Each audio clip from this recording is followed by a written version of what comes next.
Messi যেভাবে বিদায় নিলেন এর চেয়ে সুন্দর বিদায় আর হতেই পারে না। আর্জেন্টিনার মাটিতে শেষ ম্যাচে জোড়া গোল করলেন, দলকে জেতালেন ৩-০ গোলে। তবে জয় ছাপিয়ে সবকিছু হয়ে উঠেছে মেসিময়। গোটা ক্যারিয়ার জুড়ে মেসি নিঃস্বার্থভাবে অ্যাসিস্ট করেছেন, সহজ গোলের সুযোগ থাকা সত্ত্বেও সতীর্থদের দিকে বল বাড়িয়েছেন। শেষ বেলাতে হলো উল্টোটা, সতীর্থরাই সহজ গোলের সুযোগ ভুলে মেসির দিকে বাড়িয়েছে একের পর এক বল। কে না চায় ইতিহাসের অংশ হয়ে থাকতে। ৩৯ মিনিটে আলভারেজ চাইলেই গোল করতে পারতেন। এমন পজিশন থেকে বিশ্বের যে কোনো প্লেয়ারই গোল মুখে শট নিতেন, কিন্তু বা পাশে তো দাঁড়িয়ে আছে বিশেষ কেউ, তাই বলটা পাঠালেন মেসির দিকেই। স্বভাবসুলভ চিপের মাধ্যমে মেসি বাকি কাজটা করেন। মেসির দ্বিতীয় গোলটা আরও স্পেশাল। ম্যাচের তখন ৮০ মিনিট। ডিপ অনের লম্বা পাসটা ডিবক্সের ভেতর রিসিভ করলেন আলমাদা। বাদিকে দাঁড়িয়ে আছেন মেসি, ভেনেজুয়েলার চারজন ডিফেন্ডার দিয়ে তিনি ঘেরা। তবুও আলমাদা বলটা মেসির দিকেই বাড়ালেন, মেসি গোল করলেন। আলভারেজ আলমাদারা প্রমাণ করলেন মেসির মতো সেরা না হোক, কিছুটা নিঃস্বার্থ তারা তো হতে পেরেছেন।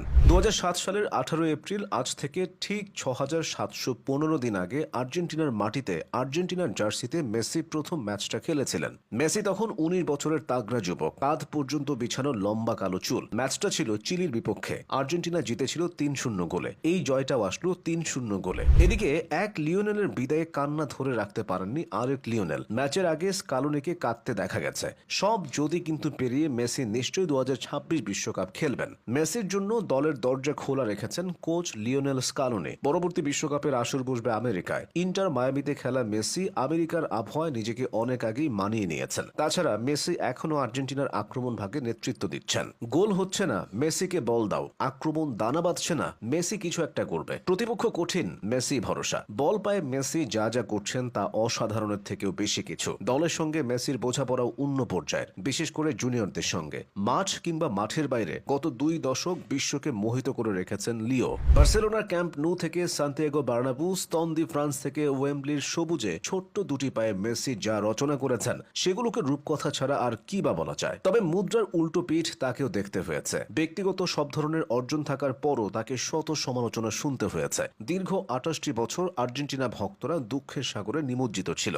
পরপর ৩টা মেজর টুর্নামেন্টের ফাইনালে হেরে অবসরের সিদ্ধান্ত নিয়ে ফেলেছিলেন মেসি। কিন্তু পরাজিত হয়ে চলে যাওয়ার জন্য তার জন্ম হয়নি। মেসি ফিরে এলেন যেভাবে আর কেউ ফিরতে পারেনি। ট্রফি খরায় আটকে থাকা একটা দলকে সব ধরনের ট্রফি জিতিয়েছেন তিনি। ভাঙনের দ্বারপ্রান্তে পৌঁছানো আর্জেন্টিনাকে এক সুতোয় গেঁথে যেন রণাঙ্গনে নেমেছিলেন। শুরুটা হয়েছিল চির প্রতিদ্বন্দ্বী ব্রাজিলকে হারিয়ে। ৫ বারের বিশ্ব চ্যাম্পিয়নদেরকে পরাজিত করে কোপার শিরোপা জেতার পর আর্জেন্টিনার আত্মবিশ্বাস বাড়তে শুরু করে। এরপর ফিনালিসিমা এবং বিশ্বকাপ, কোনো কিছুই আর বাদ যায়নি। যে কোপা আমেরিকার কাছে গিয়ে পরপর ২ বার ফিরে আসতে হয়েছে, সেই কোপার স্বাদ তিনি পরপর ২ বার পেয়েছেন। দলীয় অর্জনের পাশাপাশি তিনি ফুটবলের ব্যক্তিগত সর্বোচ্চ অর্জন ব্যালন ডিওর জিতেছেন ৮ বার, যেখানে তার ধারে কাছেও নেই অন্য কেউ। ক্যারিয়ারের শুরুতে বার্সেলোনার রাইট উইঙ্গার হিসেবে খেলতেন মেসি। মেসিকে আরও জায়গা করে দিতে ২০০৯-১০ সালের দিকে বার্সেলোনার তৎকালীন কোচ পেপ গার্দিওলা একটা ঝুঁকি নিলেন। প্রজন্মের অন্যতম সেরা ২ সেন্ট্রাল ফরওয়ার্ড সামুয়েল ইতো ও জলাতান ইব্রাহিমোভিচকে বেঁচে দিলেন। মেসিকে নিয়ে আসলেন আক্রমণ ভাগের মাঝে, তবে